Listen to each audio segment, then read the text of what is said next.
My name is Angie. I am the founder of the Dominican Writers Association.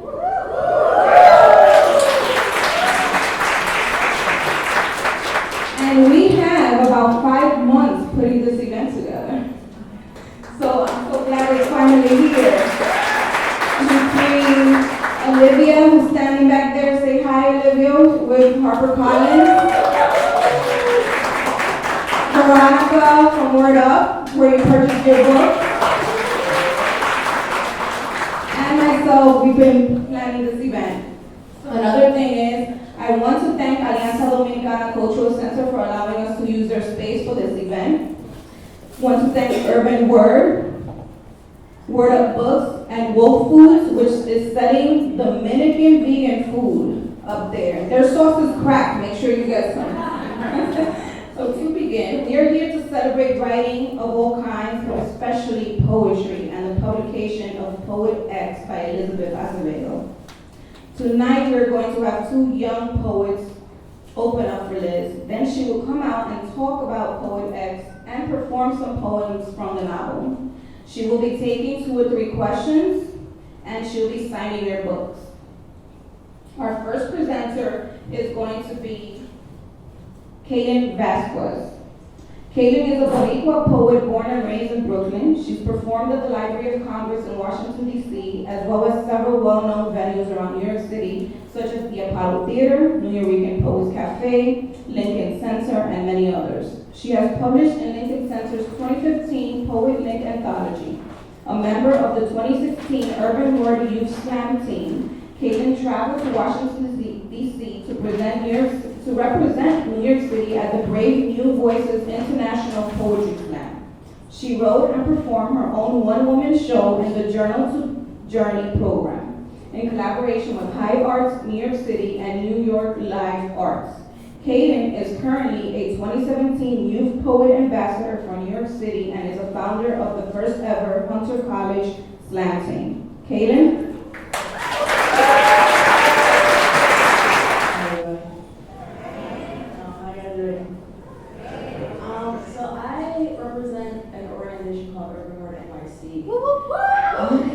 Yeah, some of you guys have flyers on your chairs for our events. We're hosting a slam at the Apollo. You can hear some of our youth perform. And we also give free writing workshops, open mics, scholarship programs. It's a dope place. And they asked me to be here for Elizabeth, and I said absolutely.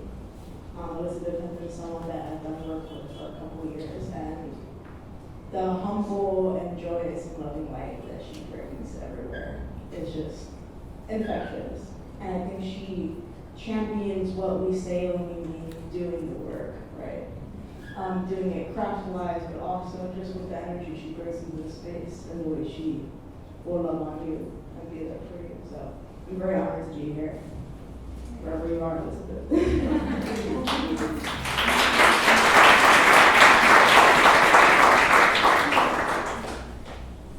On a good day, my mother says I am black.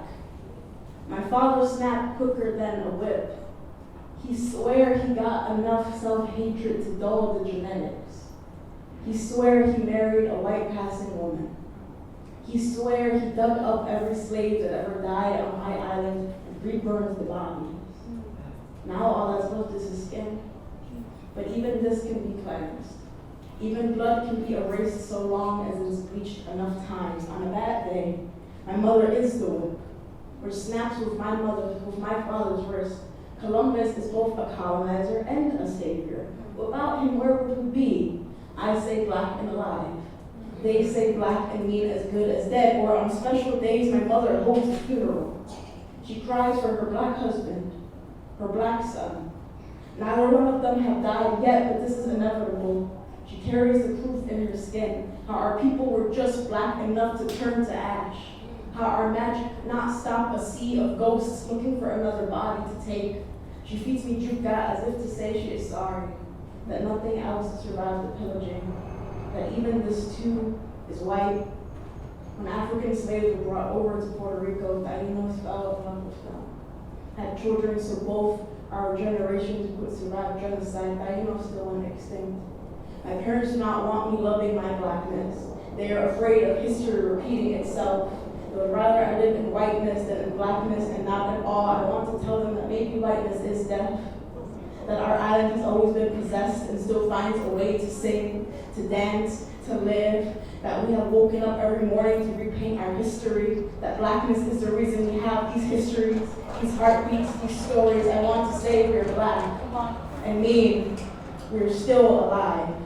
Yeah. Thank you.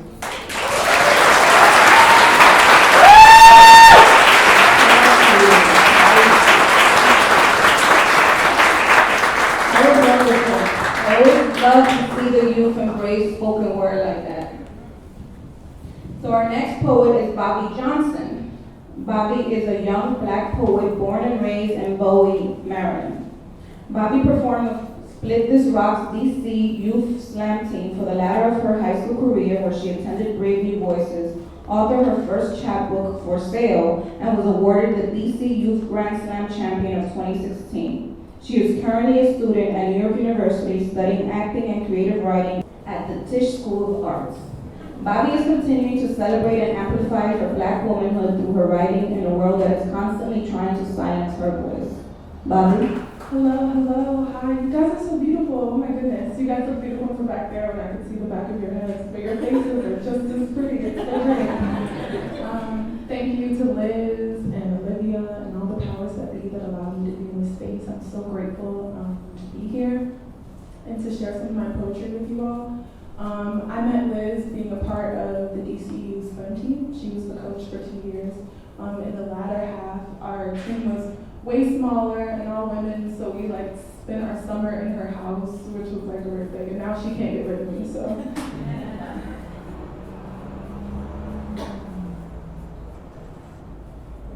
My teacher asked all the black boys in the class what it's like to be America's biggest target. No one seems to notice that he doesn't ask the black girls anything. And we are too used to being America's biggest disappearing act, mine being ignored. We are the children of the soil, and this is an adult conversation. So we pacify our fears by reciting the names of dead black boys because we have no names to call our own. My teacher did not ask me a question, but I raised my hand anyway, because you have to say my name to call on me, and that's all the proof I need that I exist in this moment. America has taught me that invisibility ain't much of a superpower. They say you need a voice to speak up, but black girls have a knack for dying soundlessly, so how can I be a martyr if I was never invited to the movement? They march on our bones and recite the names of men like girls that look like me ain't died on these same streets for these same reasons. My only contribution to the hashtag is my wound, but it's a ghost town that mistakes nooses for umbilical cords, so our boys are born with toe tags. Our girls are born without names because we know no one will say them. Our sons charged for being black while living. We wear their offenses to their funeral, and this is the only day that I matter.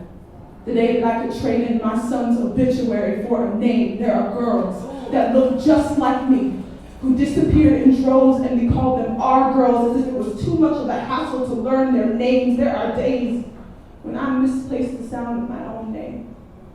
I do not know where I've left it, but I know every place that it's not. Scrolling a news teleprompter, it's not clicking on the back of an officer's tongue, it's not salting all the tears for the black boys lost, it's not in the fine print of which black lives actually matter. America has a funny way of telling you you don't matter, and it sounds like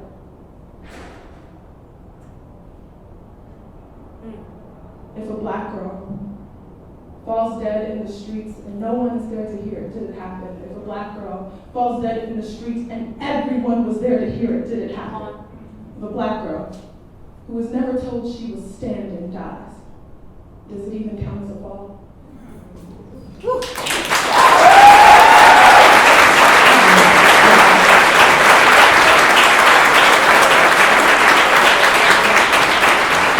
The youngest child and the only daughter of Dominican immigrants, Elizabeth Acevedo has more than 14 years of performance poetry experience, and her talent for storytelling has translated seamlessly into novel writing. She holds a BA in Performing Arts from the George Washington University and an MFA in Creative Writing from the University of Maryland. Acevedo is a National Poetry Slam champion, Cave Canon Fellow, Canto Mundo Fellow, and participant in the Callaloo Creative Writing Workshop. She has published 2 collections of poetry, her chapbook, Beast Girl and Other Origin Myths, and the winner of the 2016 Berkshire Prize, Medusa Reed's La Negra's Palms.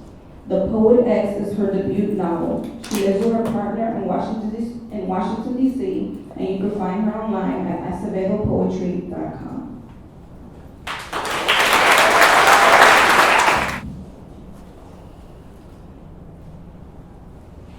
This is for us writers, us readers, us girls who never saw ourselves on bookshelves, but we're still writing poems when we talked, and we've been called teeth-sucking, of snapping eyes, born bitter, brittle, of tangled tongues, sandpaper that's been origamied into girls, not worthy of being the hero, nor the author, but we were always Medusa's favorite daughters, of serpent curls, of hard-eyed looks, dreaming in the foreshadows we composed ourselves since childhood, taking pens to palms as if we could rewrite the stanzas of lifelines that tried to tell us we would never amount to much. And when we were relegated to the margins, we still danced bachata in the footnotes.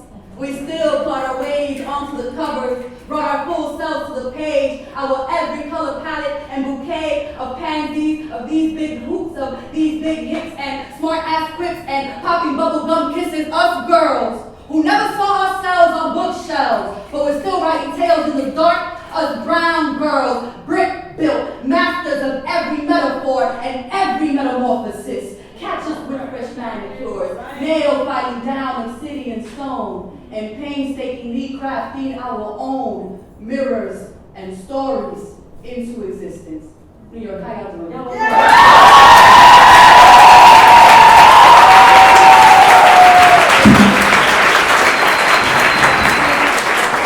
feel like, just keep repeating in my head, like there's no place like home. Yes. No place like home. I've lived in DC for 12 years, and DC has been so good to me, and I love that city, and I'll probably be there the rest of my life. But coming back here is just such a reminder of what it means to not have to explain yourself, right? And not have to give too many disclaimers, because people get it on a level that's like your home. And so I want to thank you all so much for like jumping on that event real quick. Like, those right, so thank you for showing me love, for supporting this book, for being here today. I'm so excited to kick it with y'all. So I am the author of this book called The Poet X, and it was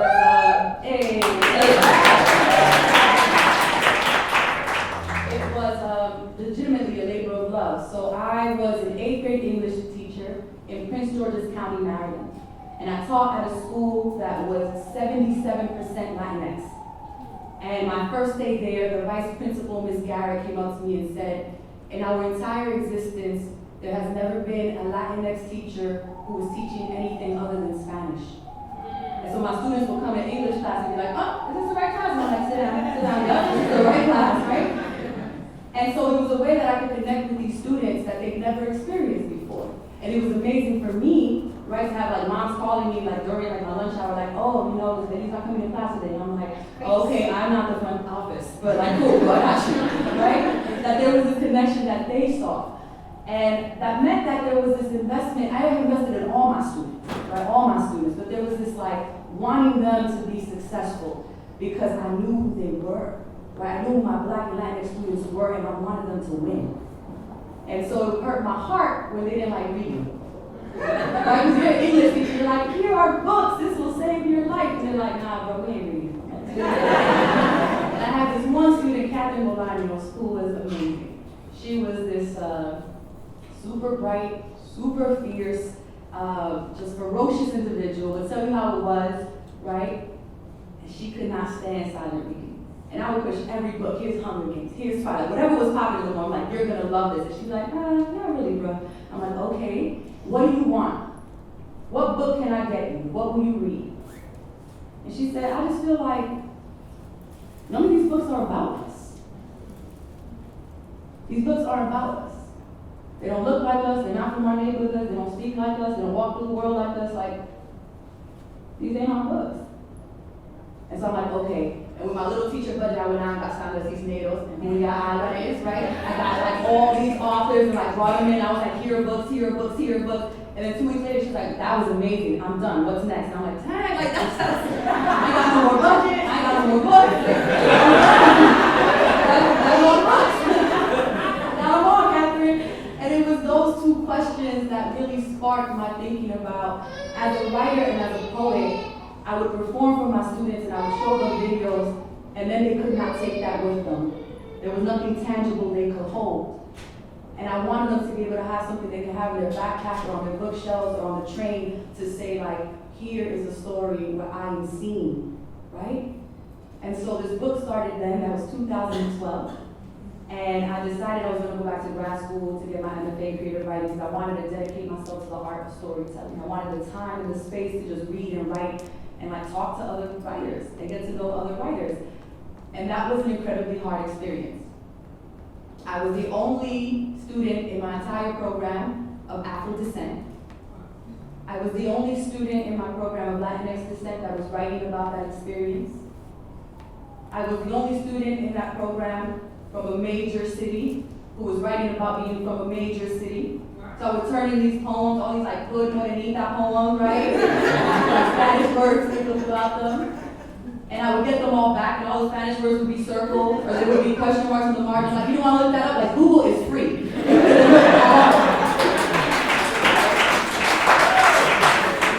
So many of us are expected to read outside of our experiences all the time, to do extra research, to feel this burden of like, I am dumb unless I do the extra work. But on the flip side, we don't always get that courtesy. And I think for me in that program, it was hard to know, is the problem my craft? Is the poem not clear? Am I not giving enough information? Or is the problem the content? This is just too foreign, so you are afraid to critique it. And you are afraid to give me what the work demands, right? The attention the work demands. And so I was frustrated. And I had some good readers. I had some people I could relate to, like, these 3 people know how to read my work, and that's who I listen to, but I struggled. In my first semester, I had this professor who was an old school dude, right? Long ass beard, Walt Whitman in the face. He had this melodious voice. So anytime he talks, you want to lean in. And then he would say something real problematic, and you're like, lean back. I know that voice, you're like, I love your voice, but it might be evil, right? And so he comes to class one day, he's like, I just read the most amazing poem about deer. And I got no beef with deer. I think venison is delicious. Not here to hate on anybody's wildlife, right? But I think that we have this idea of what poetry can be about. The flowers, the clouds, and deer. And so for 2.5 hours, because grad school classes are long, this professor goes on and on about these deer poems. And then he goes one step further. He looks at all 13 of us in that class and he says, I want all of you to write an animal ode. And an ode is a praise poem. It's a poem that elevates something simple to a higher height, right? And he goes to one class and he's like, what would you write about? And my class is like, well, like Elizabeth Bishop, I'll write about the blackbirds. Right, that's the appropriate response. Because the poem that Elizabeth Bishop wrote is called 13 Ways How to See the Blackbird. We've seen it enough, bruh. Like, we don't need more poems about blackbirds. This is not an original answer. He goes to another class and my class is like, well, I would write about sea anemones. And I'm Googling on the table. See, I Google when I don't know things. And I'm like, what the heck is a sea anemone? Right? I don't care about that. And then my professor gets to me. And the one piece of writing advice you always get in these programs is write what you know. Right? And growing up in New York City, on 109th Street between Broadway and Amsterdam, on a block that was named the most infested, urban infested area in New York City in 1997, can't make this up, look it up, Daily News. The one feature I know really well are rats. Right? Growing up in this city, you know some rats. You know squirrels are just rats with nice coats. You know pigeons are just rats with wings. They're all rats, and we know them well. And so I said it's not proud, right? I'm like, it's an original answer, but I want Family Feud, like the answer is.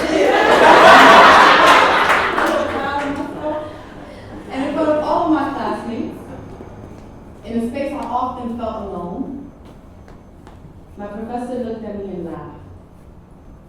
and said, "Rats are not noble enough creatures for a poem.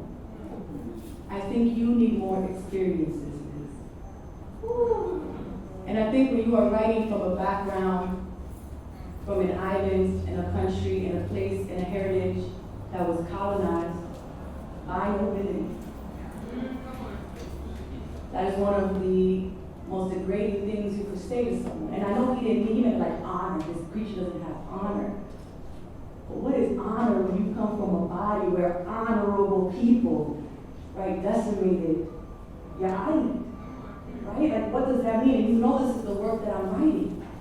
And so I knew in that moment that not every reader was my reader, not every audience was my audience, but that did not mean that I would stop writing.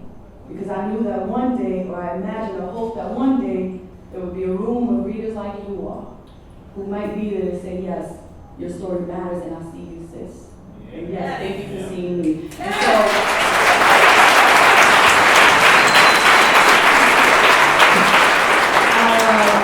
did turn a poem into that class. It was called Rat Ode. It's my official clap back to that professor. Maybe it serves as a reminder for any of us who have ever been told your story is too small or too ugly or too different for high art, that we are all of us deserving of poetry. So this is for the rats in the room. Because you are not the admired nightingale. Because you are not the noble dove. Because you are not the picturesque ermine, armadillo, or bats. They have been written, and I don't know their song the way I know you're scuttling between walls. The scent of your collapsed corpse rotting beneath floorboards. Your frantic squeal as you pull at your own fur from glue traps, ripping flesh from skin in an attempt to survive. Because in July of '97, you birthed a legion on 109th, swarmed from behind the dumpsters, made our streets infamous for something other than crack. Shoot, we nicknamed you Cat Killer. Raced with you through open hydrants, squeaked like you when Siete blasted aluminum back into your brethren's skull. The sound slapped down dominoes. You reigned that summer rack, and even when they sent exterminators, half dead and on fire, you pushed on. Because even though you are an inelegant, simple, mammal bottom feeder, always freaking famished little ugly thing, who feasts on what crumbs fall from the corners of our mouths. You live uncuddled, uncoddled, can't be bought at Petco and fed to fat snakes because you are not the maze rat of labs, pale, pretty-eyed, trained. You raised yourself, sharp fang, clawed, scarred, patched dark. Because of this, he should love you. But look at the beast, the poet tells me. The table is already full, and rat, you are not a right-worthy thing. Every time they say that, take your gutter, your dirt coat. Fill this page, rat. Scrape your underbelly against street concrete. You better squeak and raise the whole world, rat. Let loose a plague of words, rat, and remind them that you, that I, we are worthy of every poem. Here.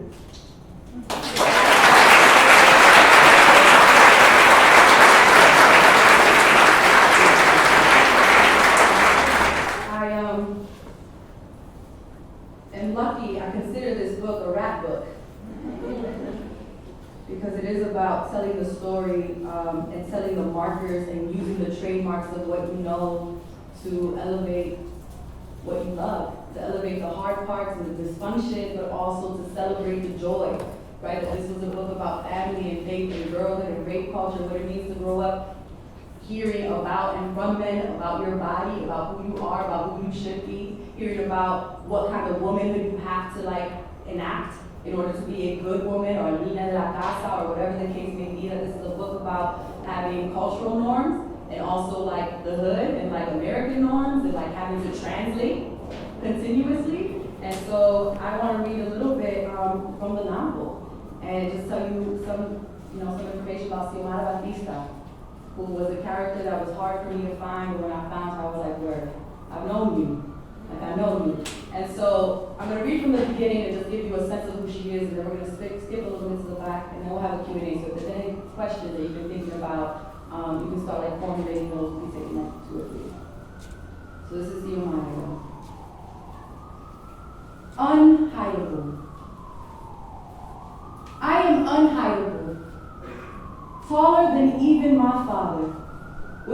mommy has always said was a little too much body for such a young girl.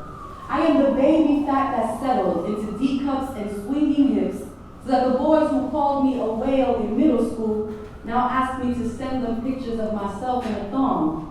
The other girls call me conceited, hoe, thought, fast. When your body takes up more room than your voice, you are always the target of well-aimed rumors. Which is why I let my knuckles talk for me.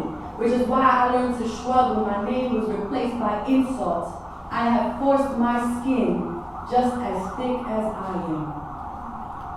Mira, muchacha, is mommy's favorite way to start a sentence.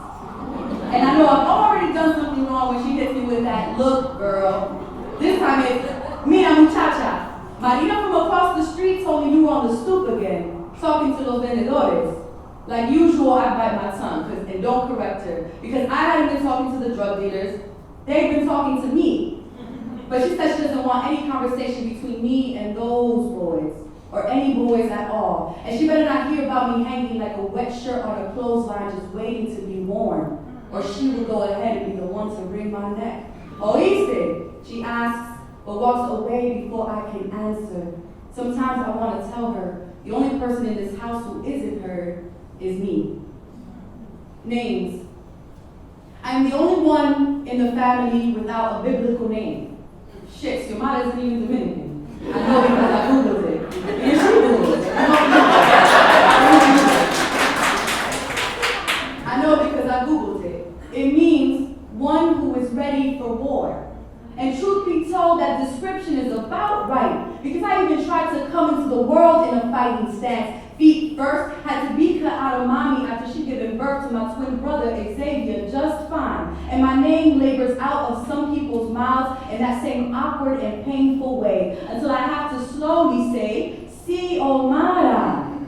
I've learned not to flinch the first day of school, as teachers get stuck stupid trying to figure it out. Mommy said she thought it was a saint's name. Gave me this gift of battle and now curses how well I live up to it. My parents probably wanted a girl who would sit in the pews, wearing pretty florals and a soft smile. They got combat boots and a mouth that's silent until it's sharp as an iron machete. The first words, pero tú no eres fácil, is a phrase I've heard my whole life. When I come home with my knuckles scraped up, pero tú no eres fácil. When I don't wash the dishes quickly enough, or when I forget to scrub the tub, pero tú no eres fácil. Sometimes it's a good thing. When I do well in an exam, or the rare time I get an award, pero tú no eres fácil. But my mother's pregnancy was difficult, and it was all because of me.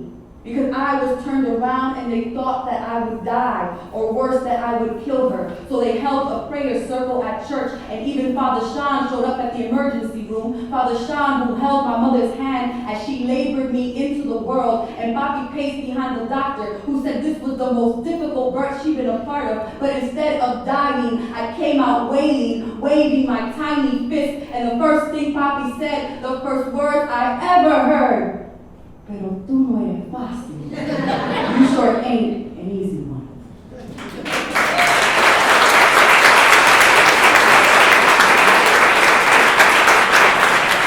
One of the antagonists in the book, one of the clear central conflicts is between Xiomara and her mother. They come from very different cultural norms. Her mother was in her late 40s when she had her, and so there's this generation gap of how you raise a child who was a miracle at that point, because they came so late. Right? So Xiomara has this twin, but they're raised in very different ways because of their gender. Right? There's all these implications of what a girl wants to be versus a boy. And Xiomara's out here, she's supposed to be doing confirmation classes, but she's like sneaking off to the smoke park and like listening to drink and like hanging out with her little boo. And so this is a scene that was one of the central moments I was writing towards. It took me a long time to figure out how to write this book until I figured out the lock. What is the moment that I'm writing towards, and this is one of those moments. I hear mommy's yelling through the apartment door before I even turn the key, which isn't right because she shouldn't be home yet. It isn't even 4 o'clock. I mean, I did miss my stop because I didn't want to quit Aman's kisses. Se lo estaba comiendo. Had her tongue down his throat. Some little dirty boy. I had to get off the train and stop early.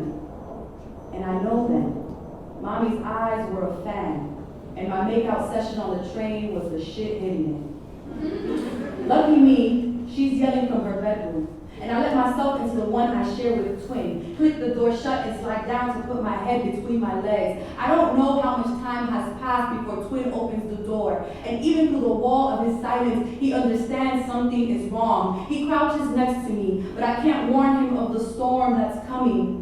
I can't even be grateful he's speaking to me again. I try to make all the big of me small, small, small. My parents are still yelling in the bedroom. And because I never yell back at them, I don't scream at my father when he calls me a cuero. I don't yell how the whole block whispers when I walk down the street about all the women who made a cuero out of him. But men are never called cueros. I don't yell anything because for the first time in a long time, I'm praying for a miracle, pinching myself and hoping this is all one bad dream, trying to unhear my mother turn my kissing ugly. My father called me the names all the kids have called me since I grew breast. God, if you are a thing with ears, please, please. Seal, what did you do now? I don't look at Twin because if I look at him, I'll cry. And if I cry, he'll cry. And if he cries, he'll get yelled at Bobby for crying. He pushes up to standing and kneels in front of me again, like his body doesn't know what to do. I didn't do anything wrong, Twin. I didn't do anything at all. Mommy drags me by my shirt to her altar of the Virgin, pushes me down until I kneel on the rice. Look the Virgin Mary in the eye, girl. Ask for forgiveness.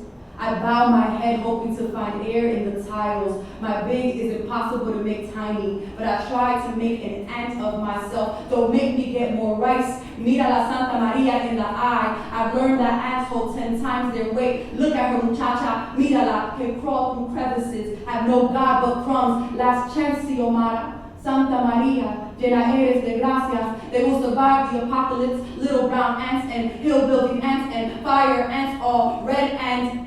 I am no ant.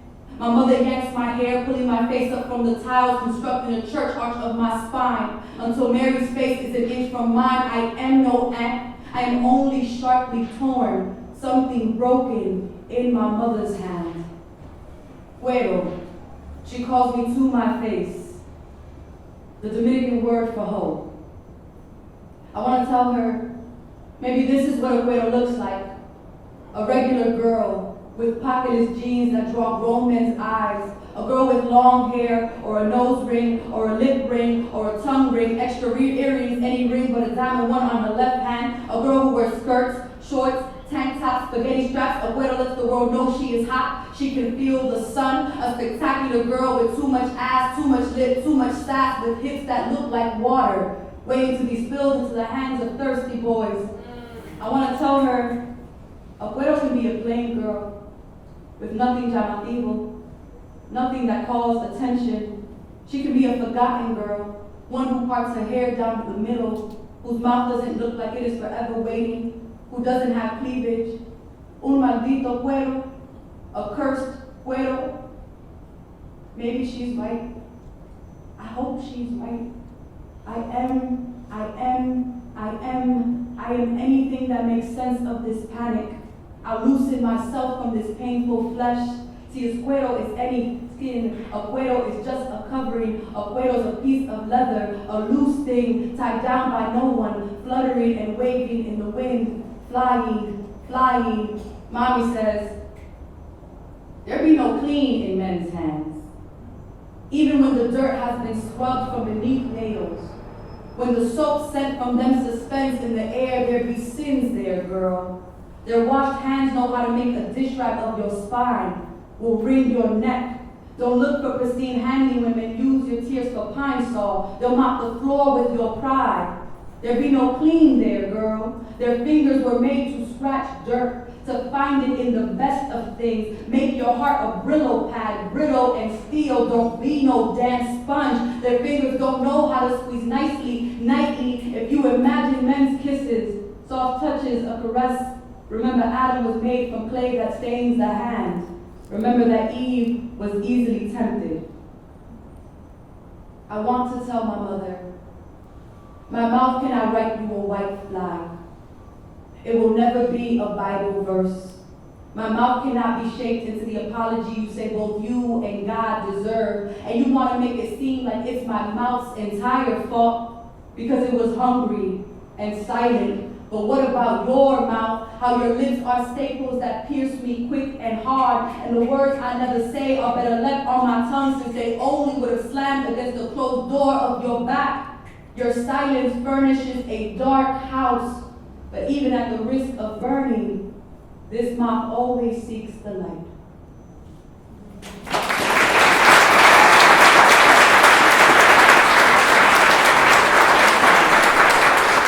I want to take an opportunity to talk to you all. I think one of the most exciting parts for me for doing these events are when I get to hear from y'all and like connect with people as opposed to like yelling and being like, I'm out, right? So like, if anyone had any questions, yes, real quick, yes, I love that. Well, I was actually, I got caught up when you said that you found Xiomara, and I was wondering how did you find her and how was that process? Yeah.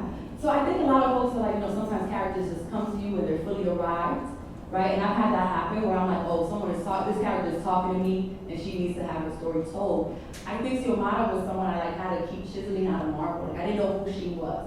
Was she a voluptuous girl? Was she a small girl? Was she loud? Was she quiet? When I say that she was someone, I knew her name, so I was always writing towards this like woman, this young woman who was, battlefield.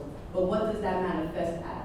And so it took my writing her many different ways, being like, nope, that's not right. Nope, that's not right either. And putting her in conversation with different things. And I think it was when I figured out the conflict, right? This central character who is trying to figure out what woman she can be and has the main woman in her life kind of trying to curtail how much she can stretch. And that would allow me to be like, oh, this is a girl who like at home has to be silent and obedient and hide all the pieces of herself, so much so that she can't reveal herself to the world, she can only reveal herself to her notebook. That's the only thing that sees all of her. And until she takes a step to show herself, she won't know who she is. Thank you for that. Right here, and then we'll go here in the front. What you just said, and I read my dad the little synopsis in the front, and I was like, oh my God, I'm gonna cry when I read this book because it's my life. Like, thank you. Because I tell you this all the time, but I really mean it. Like, your words, I can see it, and I feel it because I've been there too. So thank you for giving me Xiomara now to work with.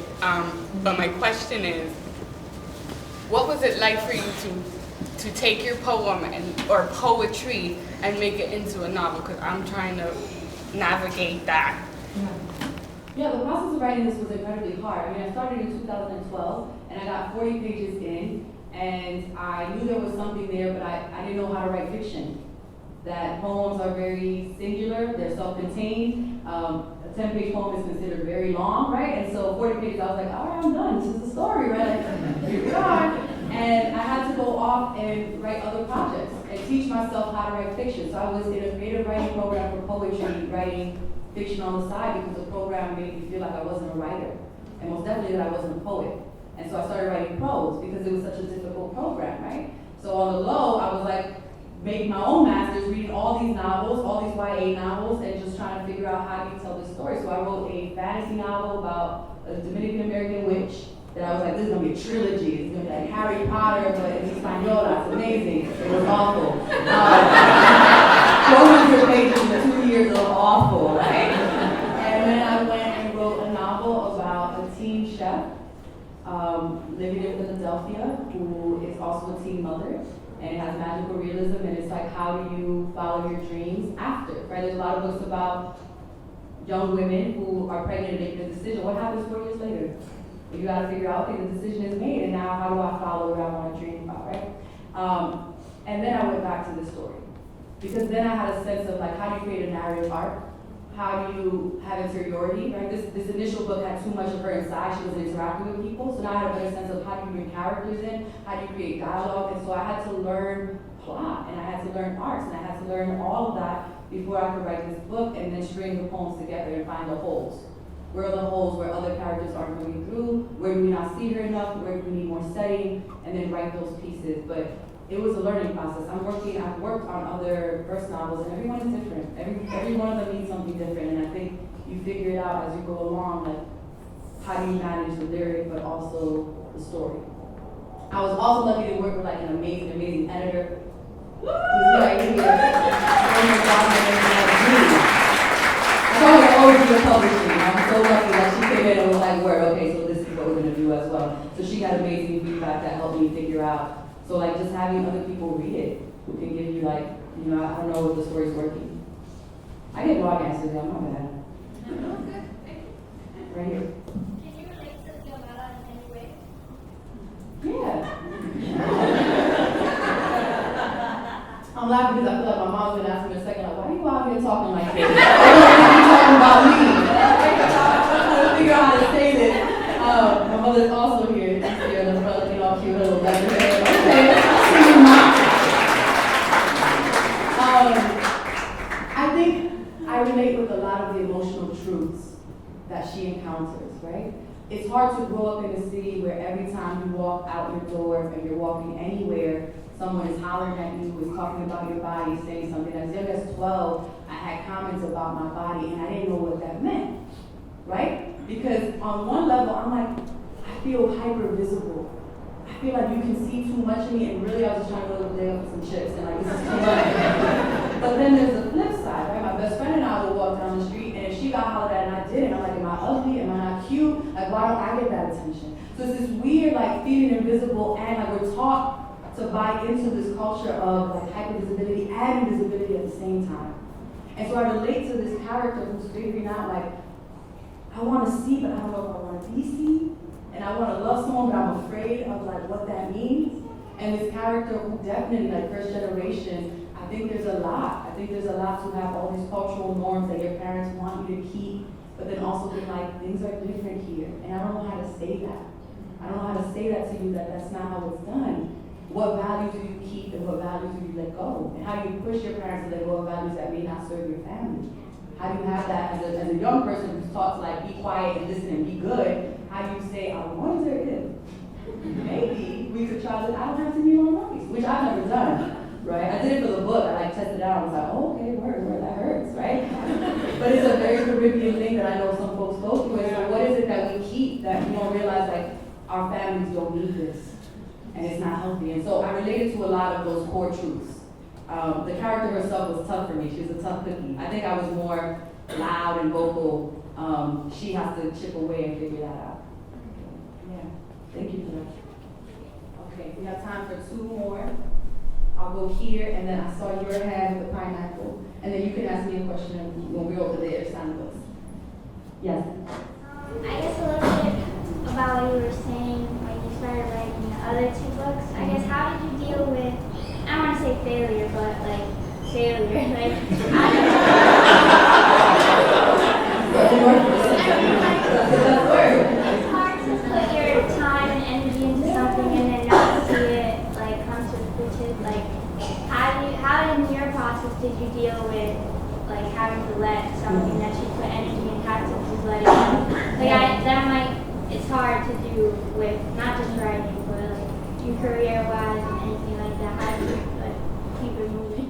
It was one of the biggest risks I've ever taken, right? I'm in grad school for this one thing that I'm not doing anymore, that I need a degree for because in 3 years, what do I do next? And I'm working on this project, and my boyfriend at the time, now husband, I'm like, I don't know what I'm doing. I'm giving hours and hours and hours to a project that might not be a thing. I don't know if anybody wants this. I don't know if they want to read this. I don't know if I'm the writer that I need to be to make this thing happen, right? That I had a little bit of sense of like, I can perform poems and I can write poems and do it on stage. This is a different beast, right? And it was every day facing that fear and saying, well, I won't know until I finish. And I won't know until I revise it. And I won't know until I send it out to someone to get a critique partner to give me edit. I had to just keep trusting there might be something here. If nothing else, like maybe I'll be a better writer when I'm done. Maybe I'll have a better sense of what's happening in my other work. Maybe I'll be a better teacher, right? Like that, I just had to keep going, but I did not know. Especially when that first project, I was so hyped about this little witch. I love fantasy. I'm like, there it is. I made this fantasy. I sent it off to the agent. She was like, this isn't ready. right? And I like wept. It was just like, I can't even write this, I can't write nothing, right? Like I'm upset. And then I went back, okay, let me try a different project. Maybe contemporary with a little magical realism, see what's happening there, right? So I kept trying different things to tell a story until I got better. But I think so much of following this kind of dream is taking the risk, knowing, yeah, maybe nothing does come from it. But what if something does? Right? And then I look at this book and I'm like, that's dope. Shout out to young Liz who did that, right? It's trusted, so it's a hard line to walk. Good. Last question. I guess you kind of answered one of them, but is there any advice that you would give to the inspiring writer? And can you tell us a little something about your writing process? Yeah, I think read. You're going to hear this all the time, right? Read and read widely. That you don't know what your work is going to mean or where the answer is for something, right? I love romance novels, and I read a ton of romance novels, and people be like, that's not like, good fiction. And I'm like, I don't know what that means. This is literally a form. It's like a form poem, right? It's like a sign. You have how it begins and how it has to end, and yet you can still find delight and surprise in that. Like, that's magical. I'm learning a lot about structure and how something works. I read a lot of poetry. I read a lot of young adult. I read fantasy. I read Afrofuturists. I don't know where an answer is going to be for whatever I'm working on. And that for me, I was a reader before I was a writer, right? That I wanted stories, and then I had to realize, I have to write my own. So I think that having other voices you're in conversation with, and that you're like, dang, that was dope. How did they do that? Let me try my own work. That's how you get better in craft, like actually craft. That you're challenging yourself to try new things. I think having community is important. I get a lot of folks who reach out to me and like, will you be my mentor? Can I be your mentor? But I think the people I learn most from were my peers, right? Having someone who was on the same page, who we could go back and forth, who was invested in my work, and I was invested in their work, and then we had this caring relationship. That's how I learned and trusted, okay, tell me where it's not good, and I'll believe you. As opposed to like, you're hating, you don't know, you think you're better, like, actually creating that relationship was super important. So those are like my two big pieces, right? Read a lot and try to find what that community is. Try to find one other writer who you trust. And part of my process is very similar to that. I'll say I don't believe in writer's block, like as a concept, and that's been helpful. Like I usually think if I'm stuck, I'm not enjoying enough art, I'm not eating enough, right? I also believe that with poetry, sometimes a poem is working. I'm just not ready to put it down. So I'm like, all right, you're working yourself out. I'll be ready, right? I believe with fiction, you have to sit with your character every day. And I write in bursts. So every novel I've written is like, here 3 months, I'm gonna write this for every day for 3 months, and then I take a break and then I revise. That's my process. I create time constraints and then I get it done. And those time constraints are hard deadlines. And that works for me because I need the pressure. But every writer is different and every writer needs something, to their own process and formula. I want to thank you all so much. I don't know if I already have. I want to thank HarperCollins for coming through and making this happen in the Heights. I was like, I want to go back to the neighborhoods. I want to bring the people in. I want like cupcakes and shit, and like everybody to eat and enjoy it. And they were like, word, we're on it, right? So I want to thank them so much. I want to thank Angie, right, from the Dominican Association, who was the person who helped me release my chapbook at Word Up Bookstore, and then was like, next time we're gonna get a bigger venue, and I'm like, word, we are on it, right? And made it happen, right? So I want to thank all the folks who went around to do this, and I want to thank you all. I hope that you enjoyed the llama. Thank you so much for being here.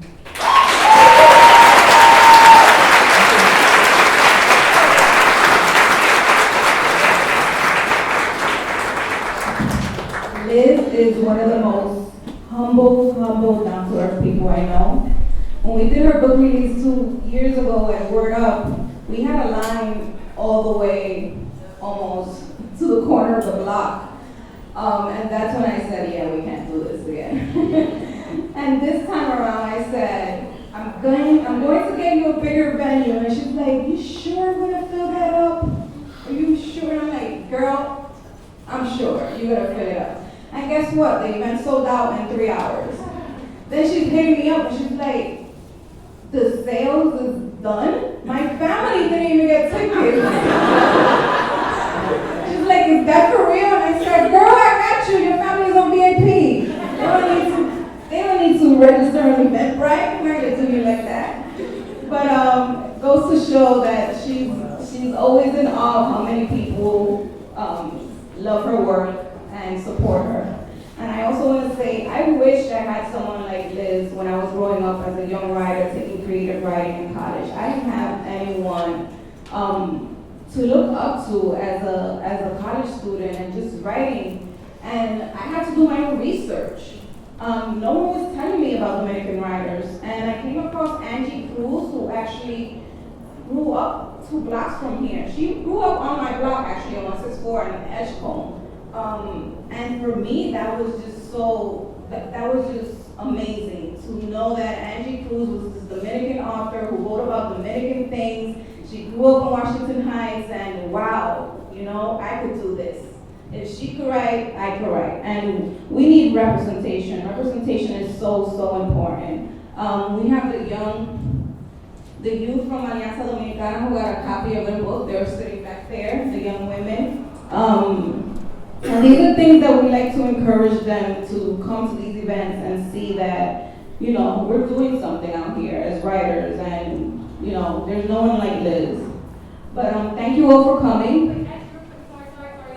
I would be such a fail if I didn't say, Kaylin, thank you so much. I'm not sure if she's still in the room. Yes, they're over here. I met Kaylin years ago and was just astounded by her voice, and I'm so glad that you did this today. And Bobby Johnson, who I had the pleasure of working with for 3 years in Washington, D.C., and now goes to NYU, and I was like, I'm gonna need you to do me this solid. And she was like, word, I have a picture, I'm on it. That so much of this writing and this book is about a young woman finding her voice and having folks open up space for her and letting her make up room. That every single event I'm doing has a youth poet, a young woman opening the show, because I just think that's how you create space, right? You do whatever like you have to say, I'm gonna put someone in front of it first. And so those 2 poets are remarkable. Please show them love, please ask them questions.